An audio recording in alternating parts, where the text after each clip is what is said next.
What's going on, sports card hobby family? Another day, another sports card video. Today we're going to talk about Gary Vee and Josh Luber. What on earth happened to these guys? I haven't made a video on them in a little bit, and it's my maybe quarterly rant or whatever. Every few months I'd like to just kind of go off about stuff that I'm unhappy about with certain folks. So we're going to dive in on the latest on those two. I was on the Rollin' with FD YouTube channel last night. My buddy FD, good guy, great channel. He's right at 4,000 subscribers, so make sure to check him out. And I'll put a link in the video description for the chat that we had last night.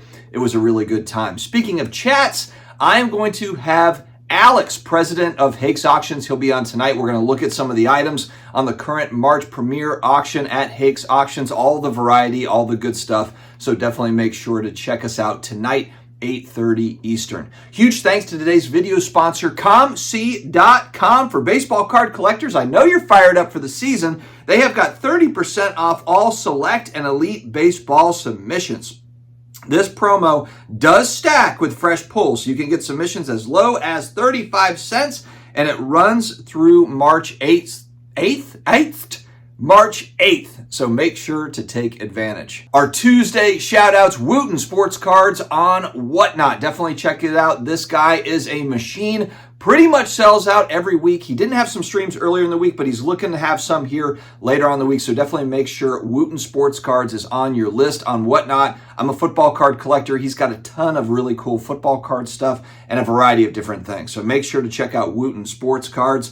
VintageBreaks.com and Vintage Breaks on YouTube. They've got a 52 Topps baseball near set break, which will include Mickey Mantle and Willie Mays 52 Topps graded PSA 1. Not only does Vintage Breaks sell vintage packs, they've also got the new stuff, 2023 Prism basketball hobby boxes, for example. The thing I like about Vintage Breaks, unique as they offer bonuses, vintage cards, and different giveaways. And speaking of giveaways, free spots in their 1964 Topps baseball set break for anyone who goes to their live YouTube chat and mentions Sports Card Dad. They will take care of you. And any viewer who registers will also be entered into a free giveaway that ends in 5 days on March 10th at 4 p.m. Eastern. And that lucky viewer will win a free spot in their 1952 Topps baseball near set break for a chance to win a Mickey Mantle 52 Topps for new customers only. New customers only. Make sure to check it out. Take advantage. And last but certainly not least, we've got Jay on IG Duckin Cards. I think it's Dukkan. We will put an image up of his IG account. He is your go-to non-sports guy for vintage cards, vintage non-sports, as well as modern stuff as well. But he's got some great vintage Disney stuff. He's got old DC and Marvel cards. He's got vintage Wizard of Oz. He's an absolute machine, a ton of really great inventory, so make sure to reach out to him. If you're looking for anything on the non-sports side, reach out to him on IG, and he will take good care of you. All right, for those that maybe got back into the hobby a year ago, maybe a year and a half, 2 years ago, there was a guy, Gary Vee, that was talking big on sports cards going back to 2019. He went on a few different shows. The big one was the Rich Eisen show. That was one. Now it's been 5 years, if you can believe it. 5 years ago, Gary Vee was on the Rich Eisen show talking about the rise. He thought the rise of sports cards was coming. And I remember Rich Eisen's reaction was like, huh, really? That's interesting. And then, of course, it did happen in the fall of 2019. I remember very clearly Patrick Mahomes and Luka Doncic. Those were their breakout years as far as on the court and the field, but then also on their card prices. Lamar Jackson also in the fall of 2019 went absolutely bananas. And so it started kind of this wave. And then, of course, what happened? No one saw it coming. The pandemic hit. Stimulus money started flowing, and it really kick-started. It supercharged what was already happening with a lot of folks like me. I got back in 2018 that were having kind of that midlife crisis and going back to childhood hobbies. Gary Vee was talking big on cards back in these days. And I enjoyed watching his content back then from a motivational standpoint. And then also I like the fact, hey, I've got this in common with him. I'm also into collectibles as well as he is. And so he and a lot of his buddies got into the space, whether it be buying into cards or buying into businesses, starting businesses and so forth. Many of them have done very well riding the wave and really kind of taking advantage of the big boom that we saw. Now, of course, we saw prices really correct big time here over the last couple of years, but there's no shortage of interest. We've talked about it. Card shows, card shops, they're still packed. Product is still selling. Breaks are still selling. I mean, there is still a ton of interest in this space. Many attribute that to guys like Gary Vee, and many have disdain towards folks like Gary Vee. For me, I'm just irritated that we're now relegated to, what spun out of this from sports cards was NFTs for Gary Vee. He moved over, kind of doubled down on virtual digital type collectibles, and then started his own in VeeFriends. And that's really been his main focus. At this past National, he had a big booth up where he had his VeeFriends booth, and he's got the VeeFriends cards. He's got a game now. I don't know if he's trying to be kind of a TCG type thing. It's kind of like Sesame Street meets Pokemon. So it wraps in card collecting, his brand, and TCG, I think is the big long-term play for him. And he's made it very, very clear. This is kind of his long-term brand. It makes sense in the sense that, look, it's tied to his name. It's VeeFriends. It's all about kind of what he's about when he does his motivational talks. And so, yeah, it makes sense this would not be a short-term gig for him. But the thing that just kind of, I guess, frustrates me, and I know he's got a million other businesses and he's got very little time, but there was so much focus on the sports card stuff. And I know that he probably still buys sports cards here from time to time, but I wish that there was some more content that was still dedicated to that. It doesn't necessarily have to mean this card's going to go up or this card's going to go down. It could literally be just industry talk. Where there's a lot of industry news, hobby news going on. And we've got nerds like me and Neo and some of these other guys that get on here and talk about our thoughts.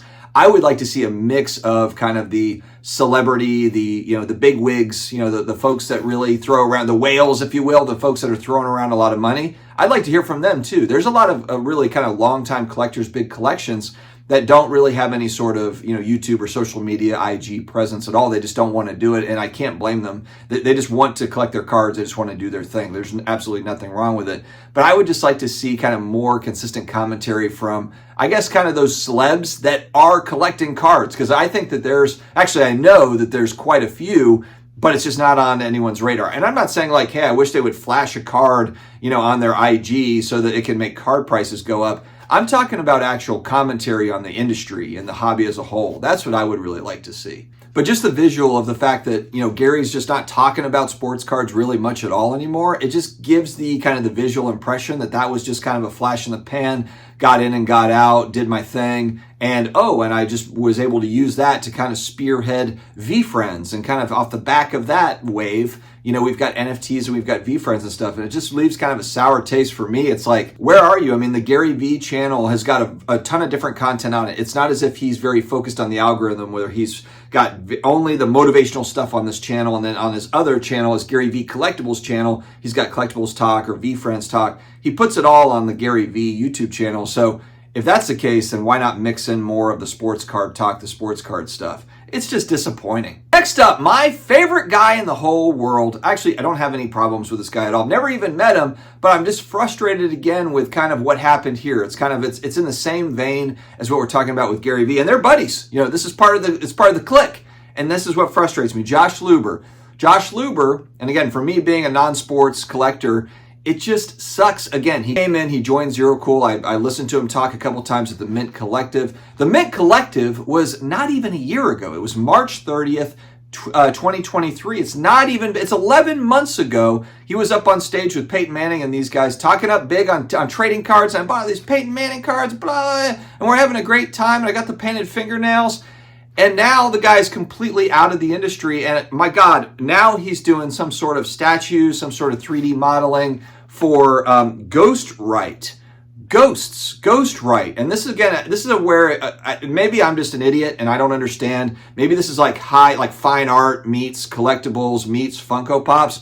To me, they look like skinny Funko Pops that are branded. I don't know if he's trying to there's like an Adidas one, there's an MLB one. And so I don't know if he already has these licenses, if he's just kind of doing these mock-ups, giving them to the different people just to kind of draw up interest in Ghostwrite.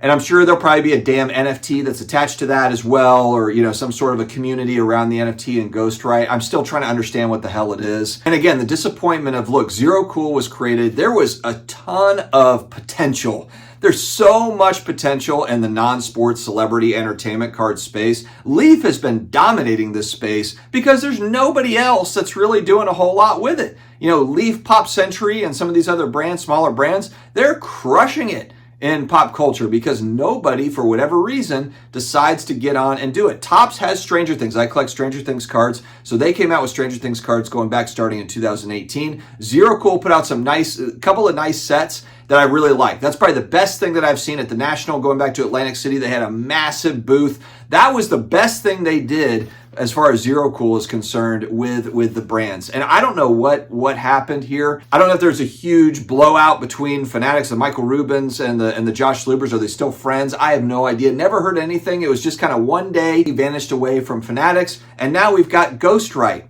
you know, whatever the hell that is. And again, it's just like so much opportunity and just wasted, just absolutely wasted. Maybe Josh got the idea of Ghostwrite because the ZeroCool IG account and the ZeroCool social media, it's a ghost town over there. Nobody has done anything with it. It's just odd to me that he was spearheading that brand, ZeroCool, and then it was just left alone. Fanatics is an absolutely massive company, and how did that big initiative, they put money towards it, they printed cards, they've done things with it. How is it sitting there doing absolutely nothing? It makes no sense to me at all, especially when you're battling it out. You're trying to do like NFL and MLB and basketball. You know, you're trying to do all these things. Well, you've got MLB, you've got Topps, but you're battling it out, trying to do everything you can, trying to do NFL, NBA early and trying to get ahead of it. You don't have to do any of that with these brands. Go out and get new licenses with pop culture folks, with these entertainment culture type cards. I'm lost on the direction with some of this. But again,